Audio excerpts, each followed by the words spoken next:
ಎಲ್ಲರಿಗೂ ನಮಸ್ಕಾರ ಫ್ರೆಂಡ್ಸ್. ಪುರಿ ಜಗನ್ನಾಥ ದೇವಸ್ಥಾನದಲ್ಲಿ ನಡೆಯುವ ಪವಾಡಗಳಿಗೆ ಇಂದಿಗೂ ಸಹ ಉತ್ತರ ಸಿಕ್ಕಿಲ್ಲ. ಈ ದೇವಸ್ಥಾನದ ರಹಸ್ಯದ ಬಗ್ಗೆ ಈ ವಿಡಿಯೋದಲ್ಲಿ ತಿಳಿದುಕೊಳ್ಳೋಣ. ಅದಕ್ಕೂ ಮೊದಲು ನೀವೇನಾದರೂ ನಮ್ಮ ಚಾನಲ್ಗೆ ಫಸ್ಟ್ ಟೈಮ್ ಭೇಟಿ ಕೊಟ್ಟಿದ್ದಲ್ಲಿ ಸಬ್ಸ್ಕ್ರೈಬ್ ಮಾಡಿ, ಪಕ್ಕದಲ್ಲಿ ಕಾಣುವ ಬೆಲ್ ಐಕಾನನ್ನು ಆಲ್ಗೆ ಸೆಟ್ ಮಾಡಿ. ಈ ವಿಡಿಯೋಗೆ ತಪ್ಪದೇ ಒಂದು ಲೈಕ್ ಕೊಡಿ. ನೀವು ಕೊಡುವ ಲೈಕ್ ನನಗೆ ಹೆಚ್ಚೆಚ್ಚು ವಿಡಿಯೋಗಳನ್ನು ಮಾಡುವುದಕ್ಕೆ ಮೋಟಿವೇಶನ್ ಸಿಗುತ್ತದೆ. ಒಡಿಶಾದ ಪ್ರಸಿದ್ಧ ಹೆಸರುವಾಸಿಯಾಗಿರುವ ವಿಷ್ಣು ದೇವಾಲಯ ಪುರಿ ಜಗನ್ನಾಥ ದೇವಾಲಯ.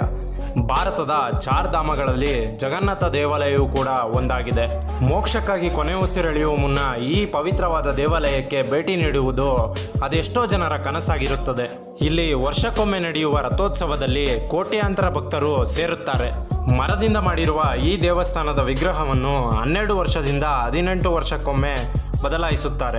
ಯಮನನ್ನು ಭೇಟಿಯಾಗಲು ಹೊರಟ ಪಾಂಡವರಿಗೆ ಸಪ್ತ ಋಷಿಗಳು ಚಾರ್ಧಾಮಕ್ಕೆ ಭೇಟಿ ನೀಡಿ ಮೋಕ್ಷ ಪಡೆದುಕೊಳ್ಳುವಂತೆ ಸೂಚಿಸುತ್ತಾರೆಂದು ಅನೇಕ ಪುರಾಣಗಳಲ್ಲಿ ಉಲ್ಲೇಖಿಸಲಾಗಿದೆ. ವರ್ಷದಲ್ಲಿ ಕೆಲವೇ ಸಮಯ ಮಾತ್ರ ಈ ಮಂದಿರದ ಬಾಗಿಲನ್ನು ತೆರೆಯಲಿದ್ದು ಜನಸಾಗರವೇ ಹರಿದು ಬರುತ್ತದೆ. ಇಂತಹ ವಿಶೇಷ ಪ್ರಭಾವ ಇರುವ ಪ್ರಖ್ಯಾತ ಪುರಿ ಜಗನ್ನಾಥದ ಮಂದಿರದ ಬಗ್ಗೆ ನಮಗೆ ತಿಳಿಯದ ಕೆಲವು ವಿಷಯಗಳಿವೆ. ನಂಬರ್ 1, ಗೋಪುರದ ಬಾವುಟ. ಸಾಮಾನ್ಯ ವಿಜ್ಞಾನ ಹೇಳುವಂತೆ ಗಾಳಿ ಬೀಸುವ ದಿಕ್ಕಿನಲ್ಲಿ ಬಾವುಟ ಹಾರಬೇಕು. ಆದರೆ ಈ ದೇವಾಲಯದ ಗೋಪುರದ ಮೇಲಿರುವ ಬಾವುಟ ಗಾಳಿಗೆ ವಿರುದ್ಧವಾಗಿ ಹಾರುತ್ತದೆ. ಈ ಸ್ಥಳದಲ್ಲಿ ಯಾವುದೋ ದೈವಿಕ ಪ್ರಭಾವದಿಂದ ಈ ಪವಾಡಗಳು ನಡೆಯುತ್ತದೆ ಎಂದು ಇಂದಿಗೂ ಜನರು ನಂಬಿದ್ದಾರೆ. ನಂಬರ್ 2, ಸುದರ್ಶನ ಚಕ್ರ. ಗೋಪುರದ ಮೇಲಿರುವ ಚಕ್ರವು 20 ಅಡಿ ಎತ್ತರವಿದ್ದು ಪುರಿಯ ಯಾವ ದಿಕ್ಕಿನಿಂದ ನೋಡಿದರೂ ಚಕ್ರ ನಮ್ಮೆಡೆಗೆ ಮುಖ ಮಾಡಿದಂತೆ ಕಾಣುತ್ತದೆ. ಈ ಮಂದಿರದ ಮೇಲೆ ಯಾವುದೇ ಪಕ್ಷಿಯಾಗಲಿ ವಿಮಾನವಾಗಲಿ ಹಾರುವುದಿಲ್ಲ. ಭಾರತದ ಬೇರೆ ಯಾವ ಮಂದಿರದಲ್ಲೂ ಇಂಥದ್ದೊಂದು ಪ್ರಭಾವವಿಲ್ಲ. ಯಾವುದೇ ಹಾರಾಟ ನಿಷೇಧ ಪ್ರವೇಶವೆಂದು ಘೋಷಿಸದೆ ಹೋದರೂ ಈ ಮಂದಿರದ ಮೇಲೆ ಏನೂ ಹಾರುವುದಿಲ್ಲ. ಇದಕ್ಕೆ ಕಾರಣವೇನೆಂದು ಇಂದಿಗೂ ಕೂಡ ನಿಗೂಢವಾಗಿ ಉಳಿದಿದೆ. ನಂಬರ್ 3, ನೆರಳು ಬೀಳುವುದೇ ಇಲ್ಲ. ಎಂತಹ ಬಿಸಿಲಿದ್ದರೂ ಸರಿ ದೇವಾಲಯದಲ್ಲಿ ಮತ್ತು ದೇವಾಲಯದ ಆವರಣದಲ್ಲಿ ನೆರಳು ಬೀಳುವುದಿಲ್ಲ. ಇದು ಚಮತ್ಕಾರವೋ ವಿಸ್ಮಯವೋ ಪವಾಡವೋ ಆ ದೇವನೇ ಬಲ್ಲ. ನಂಬರ್ 4, ಮುಖ್ಯ ಪ್ರವೇಶ ದ್ವಾರದಲ್ಲಿ ಸಂಗೀತ ತರಂಗ. ದೇವಾಲಯವನ್ನು ಪ್ರವೇಶಿಸಲು 4 ದ್ವಾರಗಳಿವೆ. ಅದರಲ್ಲಿ ಮುಖ್ಯವಾದ ದ್ವಾರ ಸಿಂಗಂ ದ್ವಾರ. ಈ ದ್ವಾರವನ್ನು ಪ್ರವೇಶಿಸಿದಾಗ ಶಬ್ದ ತರಂಗಗಳು ಕೇಳಿಸುತ್ತದೆ. ಆದರೆ ಮತ್ತೆ 3 ದ್ವಾರಗಳಲ್ಲಿ ಪ್ರವೇಶಿಸಿದಾಗ ಈ ಶಬ್ದವು ಕೇಳುವುದಿಲ್ಲ. ನಂಬರ್ 5, ಸಮುದ್ರ ರಹಸ್ಯ. ಪ್ರಕೃತಿ ವಿಸ್ಮಯದ ಪ್ರಕಾರ ಬೆಳಗಿನ ಸಮಯದಲ್ಲಿ ಗಾಳಿ ಸಮುದ್ರದಿಂದ ಭೂಮಿಯೆಡೆಗೆ ಚಲಿಸುತ್ತದೆ. ಸಂಜೆ ಭೂಮಿಯಿಂದ ಸಮುದ್ರದೆಡೆಗೆ ಗಾಳಿ ಚಲಿಸುತ್ತದೆ. ಆದರೆ ಪುರಿಯಲ್ಲಿ ಈ ವಿಸ್ಮಯ ವಿರುದ್ಧವಾಗಿ ನಡೆಯುತ್ತದೆ. ನಂಬರ್ 6, 1800 ವರ್ಷಗಳ ಸಂಪ್ರದಾಯ. ಪ್ರತಿದಿನವೂ ಅರ್ಚಕರು 1000 ಅಡಿ ಎತ್ತರದ ಗೋಪುರವನ್ನು ಹತ್ತಿ ಬಾವುಟ ಬದಲಾಯಿಸುತ್ತಾರೆ.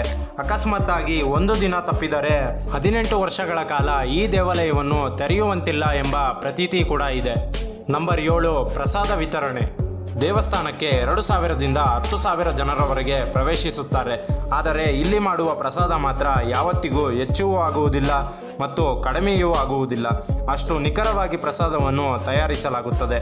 ಇದು ಹೇಗೆಂದು ಯಾರಿಗೂ ಸಹ ಇಲ್ಲಿಯವರೆಗೂ ತಿಳಿದು ಬಂದಿಲ್ಲ. ನಂಬರ್ 8, ಅಡುಗೆ ಪಾತ್ರೆ. ಇಲ್ಲಿ ಪ್ರಸಾದ ಮಾಡುವ ವಿಧಾನವೂ ಕೂಡ ಬಹಳ ವಿಶೇಷವಾಗಿರುತ್ತದೆ. 7 ಮಣ್ಣಿನ ಮಡಿಕೆಗಳನ್ನು ಪ್ರಸಾದವನ್ನು ತಯಾರಿಸಲು ಒಂದರ ಮೇಲೆ ಒಂದನ್ನು ಇಡಲಾಗುತ್ತದೆ. ಆದರೆ ಆಶ್ಚರ್ಯವೇನೆಂದರೆ ಮೇಲಿನ ಮಡಿಕೆಯ ಪ್ರಸಾದವು ಮೊದಲು ಬೇಯುತ್ತದೆ ಮತ್ತು ನಂತರ ಕೆಳಗಿನ ಮಡಿಕೆಯ ಪ್ರಸಾದವು ಬೇಯುತ್ತದೆ. ಈ ವಿಷಯ ಎಲ್ಲರನ್ನೂ ಆಶ್ಚರ್ಯಪಡಿಸುತ್ತದೆ.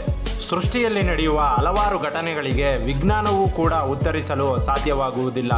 ಅದೇ ರೀತಿ ಪುರಿ ಜಗನ್ನಾಥ ದೇವಸ್ಥಾನದಲ್ಲಿ ನಡೆಯುವ ಘಟನೆಗಳಿಗೆ ದೈವಿಕ ಶಕ್ತಿಯೇ ಕಾರಣವೆಂದು ಹೇಳಬಹುದೇ ಹೊರತು ನಿಖರ ಕಾರಣವೇನೆಂದು ಹೇಳಲು ಸಾಧ್ಯವಾಗುವುದಿಲ್ಲ. ಇವೆಷ್ಟು ಪುರಿ ಜಗನ್ನಾಥ ದೇವಾಲಯದ ರಹಸ್ಯಗಳಾಗಿದ್ದವು. ಈ ದೇವಸ್ಥಾನದ ಬಗ್ಗೆ ನಿಮ್ಮ ಅನಿಸಿಕೆ ಏನೆಂದು ತಪ್ಪದೆ ಕಮೆಂಟ್ ಮಾಡಿ ಮತ್ತು ನಿಮ್ಮ ಎಲ್ಲ ಫ್ರೆಂಡ್ಸ್ಗಳಿಗೂ ಈ ವಿಡಿಯೋವನ್ನು ತಪ್ಪದೆ ಶೇರ್ ಮಾಡಿ ಎಂದು ಹೇಳುತ್ತಾ ಈ ವಿಡಿಯೋವನ್ನು ಇಲ್ಲಿವರೆಗೂ ನೋಡಿದ್ದಕ್ಕಾಗಿ ಧನ್ಯವಾದಗಳು. ಜೈ ಹಿಂದ್, ಜೈ ಕರ್ನಾಟಕ ಮಾತೆ.